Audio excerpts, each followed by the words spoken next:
Un service précis de l'adversaire. Sans lunettes, Simon ne le voit qu'ainsi. Toute sa famille est myope, ses parents et ses frères aussi. La première année, son docteur lui avait encore proposé d'enlever ses lunettes pour que son œil travaille.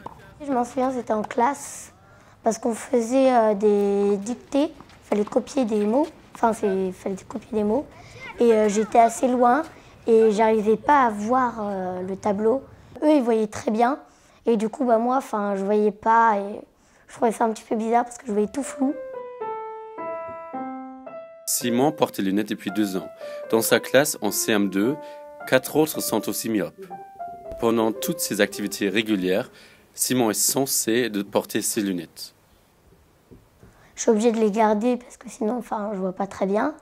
Mais du coup, comme au tennis, je transpire, du coup, mes lunettes, elles me tombent. La myopie dans les pays industrialisés au monde augmente. En France, un jeune adulte sur 4 est myope. Au cours d'une génération, ce chiffre a doublé. Dans les années 70-80, il y avait à peu près en France 20% de myopes sur toute une population. Et ce pourcentage et cette incidence augmente puisque maintenant on estime qu'il y a à peu près 40% de myopes sur toute la population française. Dans la plupart des cas, la myopie apparaît à l'âge de 10 à 20 ans. C'est à cet âge-là que l'œil se développe le plus. L'œil du myope grandit et devient trop lent. Les images ne se font plus au niveau de la rétine, mais à l'arrière. Les myopes voient très bien de près, mais à peine de loin. Mais pourquoi y a-t-il de plus en plus de jeunes qui souffrent de ce trouble de vision?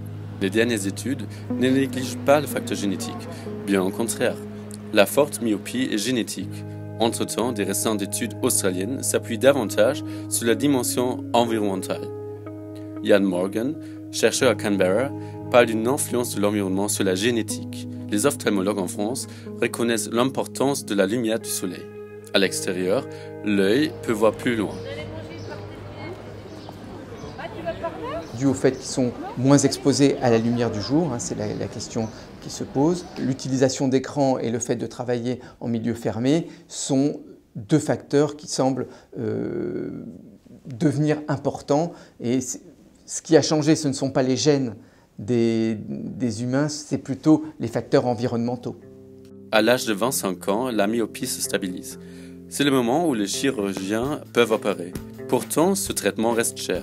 Pour le moment, les opérations sont le seul moyen de corriger la myopie. On n'a pas de mesure efficace qui diminuerait l'incidence de la myopie. La seule chose que certains scientifiques disent, c'est que le port de lentilles de contact rigides diminuerait l'évolution de la myopie.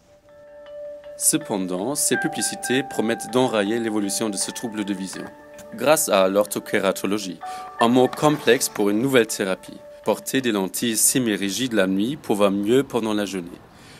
Une technique qui s'adresse aux personnes légèrement myopes. Pendant le sommeil, les lentilles remodèlent la courbure de la cornée. Actuellement, ces lentilles restent peu prescrites en France. Juste 1% des myopes les portent. Ce n'est pas le seul instrument pour lutter contre la myopie. La SNAF, l'Association nationale pour l'amélioration de la vue, promeut des contrôles réguliers de la vue. Elle propose une série de conseils. On fait beaucoup la relation entre l'utilisation intensive des écrans et la myopie. C'est d'être constamment en vision de proximité tout au long de la journée sans avoir un moment pour faire des pauses et reposer ses yeux. Depuis 3 ans, la SNAF est présente au Games Week pour informer le public. Le problème en France, c'est qu'on est très peu écouté. Alors, le dépistage scolaire, c'est vrai qu'il y a un problème aujourd'hui, c'est que la médecine scolaire manque beaucoup de personnel, notamment de médecins. Car l'idée, c'est d'amener ces jeunes ainsi aux ophtalmologues pour un contrôle médical ou aux opticiens qui peuvent aussi faire un test de vision. Les jeunes viennent en magasin de plus en plus jeunes. On les aurait eu certainement beaucoup plus tard. Plutôt autour, je pense, de 25 à 30 ans, quand ils étaient plutôt installés au niveau du travail et du coup que le besoin visuel était plus important. Donc c'est vrai que pour nous, c'est intéressant. Intéressant économiquement parlant. La myopie en France en 2019, un regard dont on s'est habitué au quotidien, comme les écrans sont devenus incontournables. Et pas que dans les écoles ou au travail.